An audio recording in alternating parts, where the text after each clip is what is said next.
नंगौ जोङो बड'लेण्ड बुब्लिनिफ्राय जों मोनसे हाबाफारि दिनै लानाय जादों। थांनाय 15 सेप्तेम्बर 2024 इं मायथाइयाव जोङो बड'लेण्ड बुब्लिया 6थि गायसनथाइ सानखौ जों बड'लेण्ड बुब्लिनि मावख'आवनो जों लानाय जादोंमोन। बोसोरफ्रोमबो जोङो गिसे गिदिर हाबाफारि जों लायोमोन, नाथाय देग्लाय जिहेतु एडिआरइनिबो एग्जाम आरो जोङो मोनसे सावरायनाय दंमोन जे बे देग्लायनि जे गायसनथाइ सानखौ जों फिसायैनो खालामनो थाखाय जों थांखि लादोंमोन आरो बेबायदिनो जोङो बै सानखालि बे ओनसोलनि थामहिनबा जाय खौरां बिजोंजों सोमोन्दो लाखिनानै खामानि मावग्रा बिथांमोनखौ लानानै जोङो मोनसे हाबाफारि जों लानाय जादोंमोन आरो बे हाबाफारियावनो जोङो जि खौरांगिरिफोरनि जे सिगाङाव बाबेनलांनाय जे खामानि मावनाय बा बिथांमोना सिगांनि समाव जाखिनि खामानि मावदों बेखौ जोङो नोजोर बोनानै खौरांसानि रेगा महरै जों मोनसे हाबाफारि जों लादोंमोन। बै सानखालि एसे फिसायैनो जों हाबाफारिखौ 15 सेप्तेम्बर 2024 जों बे हाबाफारिखौ लादोंमोन आरो बेनिनो मोनसे आद्रा खामानि दङमोन। दा बे जाहैबाय जोंनि खौरांगिरिफोरनो जों बोसोरफ्रोमबो साबसिन खौरांगिरि महरै जोङो सायख'नानै बिथांमोननो बान्था जों होबोबाय थादोंमोन आरो थांनाय समाव जों बे बान्थाखौ होनांगौमोन, नाथाय जों बै सानखालि होफुंनो हायाखै आरो बेनि थाखायनो दिनै जोङो नैबे साबसिन खौरांगिरि बान्था जों बे जाय बिथांमोना मोननो हादों, जों मोनथाम केटेगरियाव जों बिथांमोननो जों बान्थाखौ होनाय जायो। बेस्ट रिपर्टिं, बेस्ट लाइभ रिपर्टिं आरो मोनसेया जादों मा बेस्ट निउज कभारेज। बे मोनथाम बिमुंजों जोङो बान्थाखौ होनाय जायोमोन आरो थिग बेबायदिनो जों बे मोनथाम जे केटेगरिनि जे एवार्ड, बे एवार्डखौ जों दिनै होफुंनाय जाबाय। बावैसो सान सिगाङाव जोङो सप्तासेसो जोङो बिथांमोननि बा खौरांगिरिफोरनि जों न'खर न'खर थांनानै बिथांमोनजों जों सावरायदों। बिथांमोननि न'खरनि जे सुबुंफोर जाय बिथांमोना बिथांमोननि बिहोमाजों बे बिहोमा होनानै बिथांमोना खामानि मावदों आरो खामानि मावनानै नैबे निउज बुथुमनानै जोंनो हरदों, जोंनिसिम दैथायहरनायाव बिथांमोना बिहोमा होदों। बिथांमोननि गारजेन, जाय गारजेनफोरा बिथांमोननो बा खौरांगिरिफोरनो सम बिथांमोना होदों, जेबो अजद गैयालासिनो बड'लेण्ड बुब्लियाव खामानि मावहोनायाव बिथांमोना थुलुंगा होदों।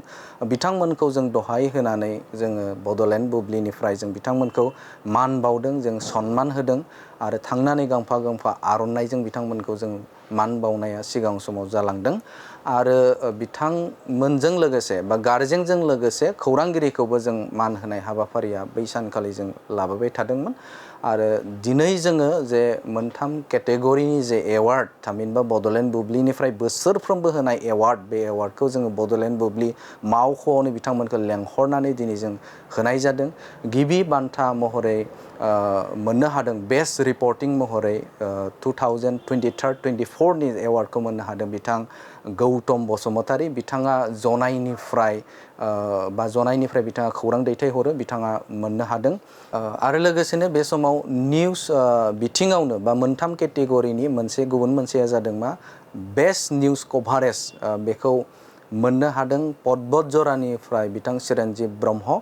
बिथाङा मोनसे बाथ्राखौ आं इन्ट्रेस्टलि नोंथांमोननि गेजेराव बुंनो नागिरदों जे बिथाङा गावनि फिसालानि जायगायावसो बिथाङा खामानि मावदों। थामहिनबा फिसालाया जोंनियाव फार्स्ट मावोमोन, बेनिफ्राय बिथाङा लेखा फरायनो थाखाय गुबुन जायगायाव थांदों आरो बे जायगाखौ फिलआप खालामदों बेनिनो आंगो बिफाया।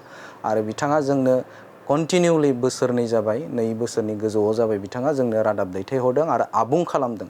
थ' बिनि थाखाय आं जोबोदनो बिथांखौ साबायखर बावदों बड'लेण्ड बुब्लि न'खरनि जानानै। बिथांनो जोङो बेस्ट निउज कभारेज जे बान्था, बे बान्थाखौ बिथांनो जों होनाय जादों। आरो गुबुन फारसेजों सासे केटेगरियाव बान्था मोननो हादों बिथाङा बेस्ट लाइभ रिपर्टिं महराव जोङो देग्लायनि 2023 आरो 2024 जों बे एवार्डखौ होनाय जादों फैदान बसुमतारी। जों बिथांनो बे एवार्डखौ होनाय जादों। बिथाङा काजलगांव एरियानिफ्राय जोंनिसिम खौरां दैथायहरो।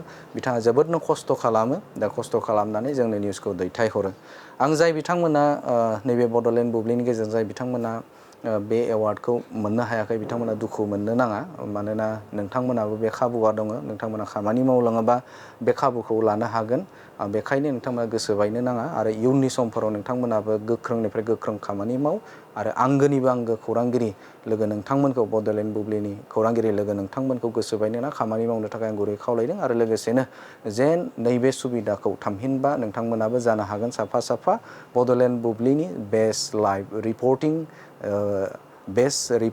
आरो बेस्ट निउज कभारेज बेफोरबायदि नोंथाङाबो बान्था मोननो हागौ। थ' बेखायनो सुबिदाया नोंथांनिबो नोंथांमोनाबो खामानि मावनो थाखाय आं खावलायगोन आरो लोगोसेनो बे समाव कंग्रेचुलेसन होगोन आङो जाय बिथांमोना बे मोनथाम बान्थाखौ थामहिनबा मोननो हाबाय बे मोननो हानाय जोंनि आंगोनिबो आंगो खौरांगिरि बिथांमोनखौ साबायखर बावगोन जे फैनानै बे एवार्डखौ लाफैनायनि थाखाय आरो लोगोसे साफ्रोमबो बड'लेण्ड बुब्लि नायगिरि लोगो नोंथांमोनखौबो बेखौनो खावलायगोन जे जोंखौ बड'लेण्ड बुब्लिखौ उदां आरो सैथो खौरां फोसावनायाव नोंथांमोना हेफाजाब हो उननि समफोराव नोंथांमोनाबो जोंजों थाफानानै खामानि मावनो थाखाय आङो खावलायबाय। गोजोन्थों।